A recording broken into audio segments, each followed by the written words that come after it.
میں نے نا کسی کو کام کے لیے پیسے دیے ہیں، تو کام یہ کرتے ہیں کہ اس سے جانور خریدتے ہیں اور اس کو آگے سیل کرتے ہیں۔ جو نفع ہوتا ہے وہ 50-50 کرتے ہیں۔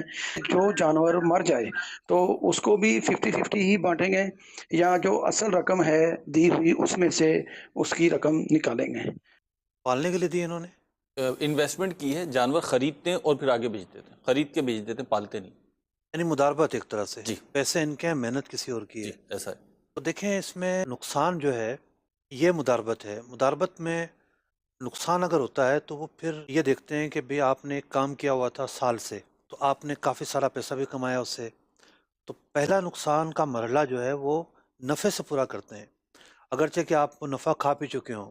پہلے نقصان پورا ہوگا نفع سے، پھر کیپٹل کی طرف جائیں گے۔ اس میں جو ورکر ہے اس کی سیف سائڈ ہوتی ہے، ورکر کو زیادہ سے زیادہ یہ کریں گے کہ بھئی آپ نے بھی تو نفع لیا تھا، آپ بھی واپس کرو، وہ بھی واپس کرے گا نفع۔ اس لیے مداربت میں یہ ہوتا ہے کہ لمیٹڈ رکھنی چاہیے، 6 مہینے بعد رینیو کر لیں۔